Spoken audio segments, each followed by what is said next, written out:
appreciated here for doing right-handed and oh gosh, oh boy.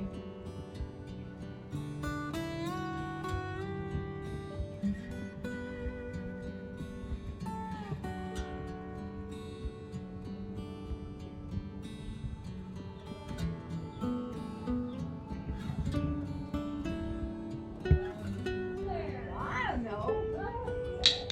I just did a 180.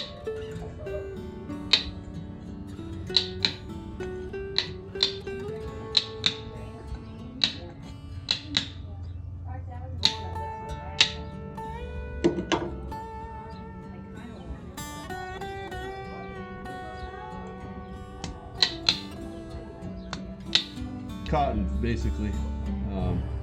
Nothing special. Just old school stuff. And then the oakum, Yep. of course, goes over the top. And Oakham's hemp. Correct, with pine tar. Yep.